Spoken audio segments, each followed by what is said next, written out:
Բարյոր այսօր խոսենք ոսկրային ուռուցքների մասին եւ տաղավարում հյուրընկալել ենք Ֆանարջյանի անվան ուռուցքաբանության ազգային կենտրոնի փոխտնօրեն օնկոօրթոպեդ Ալեքսանդր Սեյնյանին։ Բարև ձեզ, բժիշկ։ Բարև ձեզ։ Մեր սոյցը սկսենք ոսկրային ուռուցքների տեսակներից, քանի տեսակ են դրանք։ Տեսակները բավականին շատ են, հիմա որ տենց թվականակ չեմ կարող ասել, բայց ամենահաճախ հանդիպողներից կարող եմ առանձնացնել օստեոգեն սարկոման եւ Յուինգի սարկոման։ Բավականին հաճախ են հանդիպում եւ վաղ մանկական տարիքում։ Իսկ ինչու է դա պայմանավորված։ Ճիշտն ասած, չեմ կարող այդ հարցին պատասխանել, ամբողջ աշխարհն է այդ հարցը իրեն տալիս, ինչով է դա պայմանավորված, սակայն դեռ պարզ չէ, ինչից են առաջանում այդ ուռուցքները։ Ամենայն հավանականությամբ կախված է ինչ-որ մի բան աճի մեջ, երեխայի աճի մեջ ինչ-որ խախտվում է։ Ամենայն հավանականությամբ։ Օրինակ Յուինգի սարկոմայից եթե խոսենք, կան ախտանշաններ, որոնք կհուշեն ուռուցքի առկայության մասին։ Ախտանշանները շատ քիչ են եւ հիմնականում լինում է մի փոքր ուռածություն ոտքի կամ ձեռքի վրա եւ ոչ միայն, այսինքն կարող մարմնի բոլոր տեղերում նա հանդիպի, մի փոքր ուռածություն է լինում եւ շատ չնչին ցավ։ Ուրիշ ոչ մի բան տես չի լինում, որ հստակ կարելի ասել, որ դա ուռուցք է։ Իսկ թե ինչը կապ ունի այդ ուռուցքի առաջացման հետ, հայտնի չէ։ Հայտնի չէ։ Այդ դեպքում ինչպես է բուժում իրականացվում։ Նախ ամենակարևորը պետք է ախտորոշել այդ հիվանդությունը, ի սկզբանե հենց ամբողջ գործընթացը սկսում է ախտորոշումից։ Երեխաները ամբողջությամբ հետազոտվում են, որից հետո կատարվում է բիոպսիա, պարտադիր։ Բիոպսիայի արդյունքում, եթե ունենում ենք պատասխան Յուինգի սարկոմա, այդ ժամանակ սկսում է բուժումը դեորայկային բուժումից, քիմիոթերապիայից։ Քիմիոթերապիա ստանում են հիվանդները քիմիոթերապիա, որից հետո գնում է արդեն գալիս է առաջ վիրահատական բուժումը կամ ճառագայթայինը, եւ որից հետո նորից շարունակվում է քիմիոթերապիայի կուրսերը։ Վերջնական բուժում հնարավոր է։ Գիտեք, ոնց է մի քիչ դժվար է այդ հարցին պատասխանել, կարող է լինել այո վերջնական բուժում, մենք ունեցել ենք մի քանի դեպք, որոնք որ երեխաները արդեն բուժումը շուտվանից ավարտել են եւ գտնվում են առողջ են, գտնվում են ուղղակի հսկողության տակ։ Բայց նաեւ կան դեպքեր, որոնք որ թվում է թե լավ արդյունքի է հասնում, սակայն հետո գնում է հիվանդության պրոգրես եւ բնականաբար այդ ամեն ինչը ավարտվում է շատ վատ։ Այսինքն ոսկրային ուռուցքներ ունեն կրկնվելու հավանականություն։ Կրկնվելու եւ կրկնվելու մետաստազավորելու, այսինքն մետաստազներ են տալի այլ օրգաններ, հենց Յուինգի սարկոման կարելի է նշել, որ նա երևի թե միակ ոսկրային ուռուցքներից է, որը նաեւ ախտահարում է մետաստատիկ ախտահարում է ոսկրային համակարգ։ Նաեւ ախտահարում է ոսկրերը։ Գնում են առաջնային եւ երկրորդային ոսկրային ուռուցքներ։ Առաջնային ուռուցքները դա հենց Յուինգի սարկոման, օստեոգեն սարկոման է, իսկ երկրորդային ուռուցքները դա արդեն մետաստազներն են։ Այսինքն որևիցե ուրիշ տեղ կա քաղցկեղ եւ մետաստազ է լինում, ասենք ոսկոր։ Դա արդեն համարվում է երկրորդային ոսկրային ուռուցք։ Այսինքն օրգանիզմում արկա բոլոր ուռուցքների դեպքում մետաստազներ լինում են ոսկրի։ Բոլոր ուռուցքները անխտիր մետաստազավորում են ոսկրային համակարգ։ Մեկը շուտ, մեկը ուշ, դա արդեն ուռուցքից է կախված։ Օրինակ նույն կրծքագեղձը եւ թոքի քաղցկեղը, համարյա թե հենց առաջնային իրանց ախտահարման օջախը դա համարվում է ոսկրը։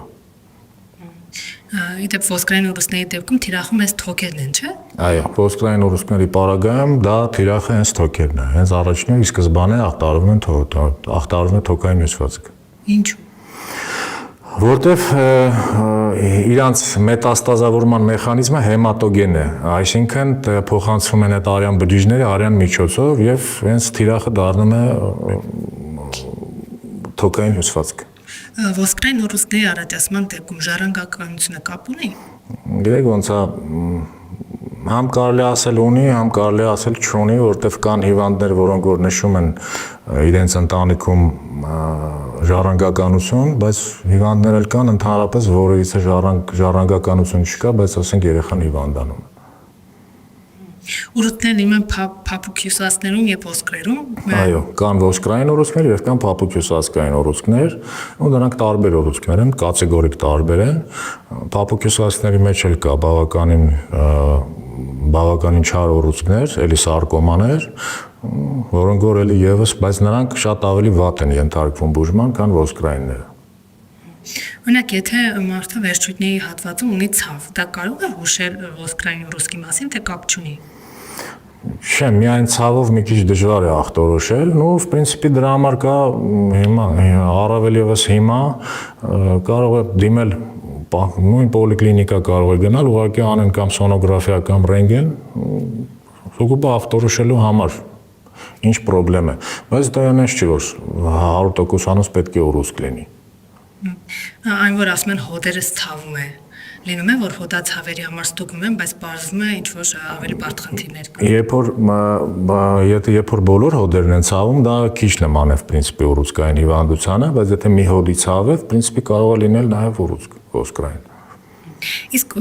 ըստ տեսակների որ լինում են, հուշող ախտանշանը նույնն են, թե տարբեր։ Համարյա թե նույնն են՝ ուռածություն ու թեթև ցավ, ուրիշ ոչ մի բան չկա։ Ասենք լինում են նաև ոնց է ախտորոշում ուռուցքը, լինում են դեպքեր, երբ որ հիվանդը ոչ ցավ ունի, ոչ ուռածություն, բայց ասենք ոտքը կոտրում է կամ ձեռքը կոտրում է, դա կոչվում է ախտաբանական կոտրվածք։ Ռենտգենից հետո, ասենք հետազոտվելուց հետո նոր ախտորոշում է, որ այնտեղ կար ուռուցք եւ հենց դրա իր պատճառով է կոտրվել, ասենք վերջույթը, ոսկրը։ Այդ կոչվում է ախտաբանական կոտրվածք, ոչ տրավմատիկ, կան տրավմատիկ եւ կան ախտաբանականներ։ Ախտաբանականը նա է, երբ որ ոսկրը ինչ-որ խնդրեմ ունի, որից նա կոտրվել է առանց որևիցե տրավմայի։ Այսինքն այն որ ասում են փխրուն են ոսկորներ շուտ են կոտրում, դա կապ ունի։ Այդ փխրունությունը ապահովում է արդեն ոսկրային ուռուցքը, որը որ փխրեցնում է ոսկրային հյուսվածքը եւ ոսկորային այն աստիճանի է թուլանում, որ տեղի ունենում ախտաբանական կոտրվածք։ Եվ տարիքի հետ բոլորի ոսկրերը թուլանում։ Նա տարիքի հետ բոլորի ոսկրերը չեք կարող այտենց ասել, в принципе դա ավելի շատ ավելի հաճախ հանդիպում է կանանց մոտ, օստեոպարոզ հիվանդությունն է,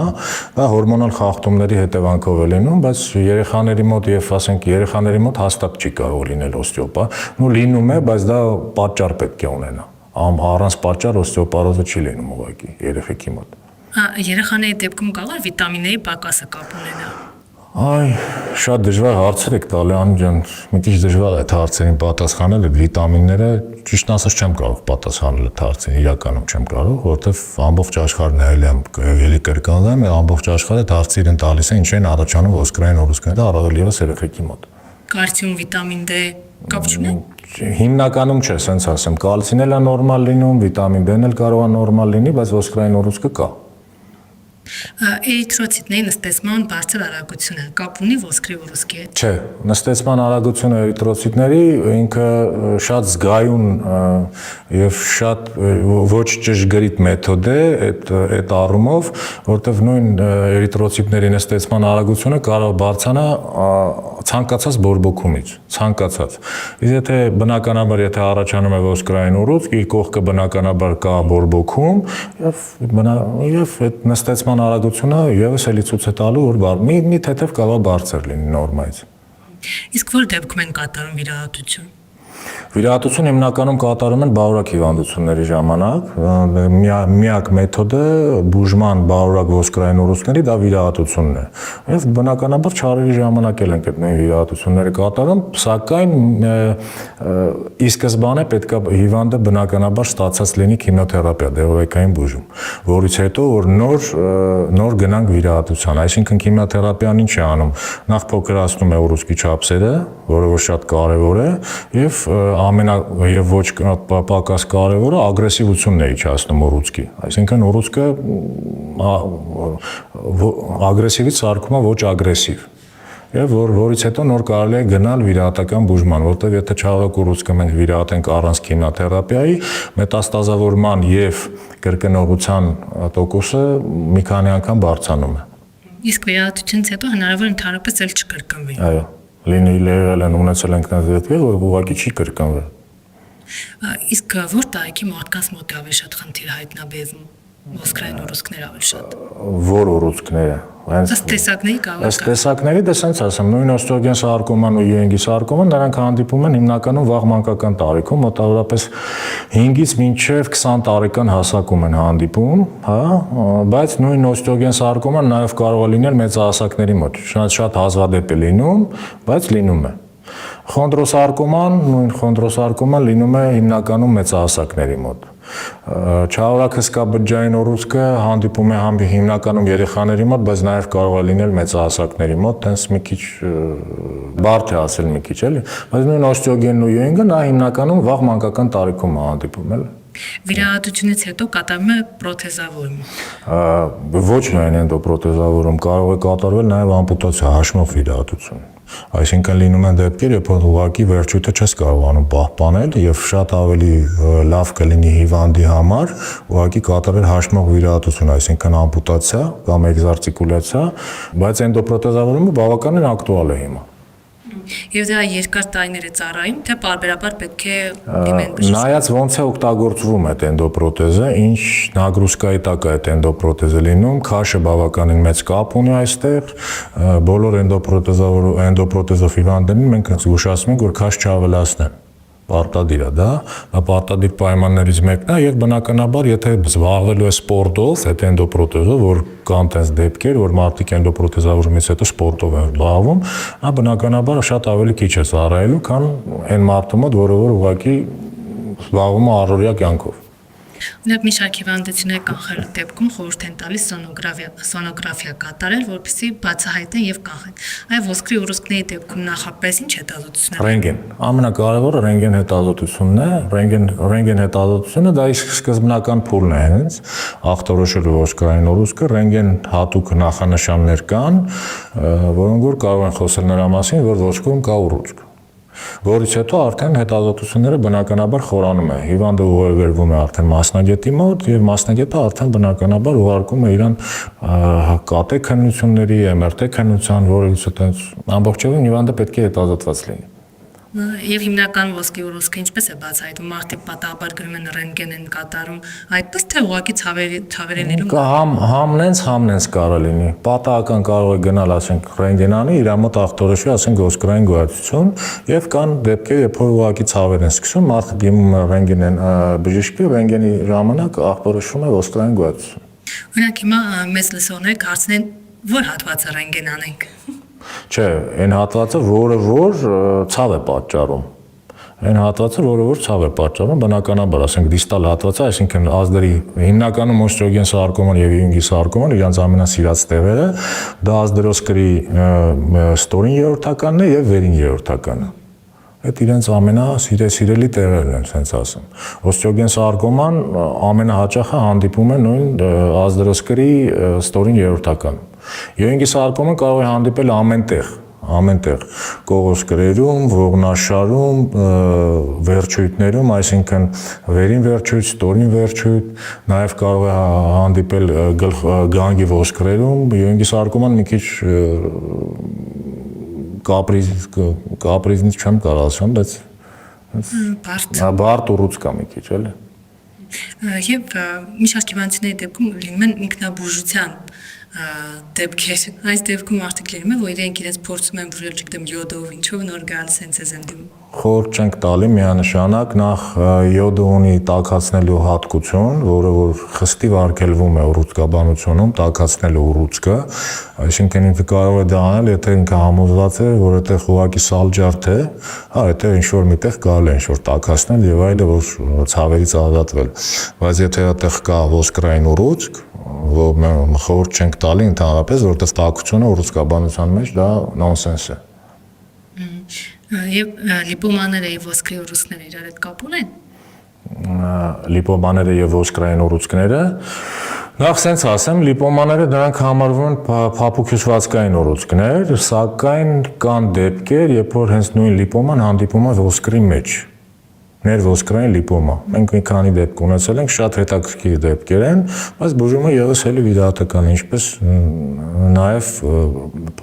ոնց որ փափուկ հյուսվածքայինների ժամանակ։ Միայն վիրահատություն։ Լիպոմաները սենց է, եթե չի խանգարում, եւ ինքը չափսերով փոքր է, կարելի է ընդհանրապես ոչ մի բան չանել, ուղղակի պայել է հիվանդին հսկողության տակ, բայց եթե հիվանդը նշում է, որ ուռուցքը սկսել է շատ ինտենսիվ մեծանալ, բնականաբար արդեն շտապ պետք է գնալ վիրահատության, որովհետև նույն լիպոման հետագայում կարող է դառնալ լիպոսարկոմա, то есть ինքը փոխում է իր տեսակը եւ ուղղակի դառնում է չարորակ գոյացություն։ Լիպոմանները բոլորի իմացած ճարպագնդերն են։ Ճարպագնդեր այո։ Ну, это ժողովրդական լեզվով ասած ճարպագունդ, այո։ Իրականում նա ճարպային ուռուցք է։ Բայց վնասակարության առումով այդքան էլ վնասակար։ Այդքան էլ վնաս չէ։ Ինքը համարվում է բարոյ հիվանդություն, այտենց վնասակար լինում են տեղակայումից էլ է կախված լիպոմայի, ինքը նստեղ կարող է տեղակայել, որ բավականին դժվարություն նախ ցավեր ունենա հիվանդը բավականին եւ նաեւ վիաբուժին է արդեն դժվար լինում այդտեղից այդ լիպոման հեռացնել։ Տեղակայումից է կախված իրա։ Եվ Հայաստանում ամենաշատը ո՞ր տեսակն է հանդիպում ոսկրի ուռուցքների։ Ոսկրի ուռուցքների այս նույն Ewing-ի սարկոման եւ Osogin սարկոման։ Եվ հսկա բջջային ուռուցքը, եթե նաեւ խոսում ենք վառակ հիվանդությունների մասին, ինքը առաջի տեղում է հսկա բջջային ուռուցք։ Երի պատճառը հայտնի։ Պատճառը հայտնի չէ։ Շնորհակալություն։ Ես եմ շնորհակալ։ Մենք զրուցում ենք Վանարջյանի անվան ուռուցքաբանության ազգային կենտրոնի փոխտնօրեն օնկոօրթոպեդ Ալեքսանդր Սեյնյանի հետ։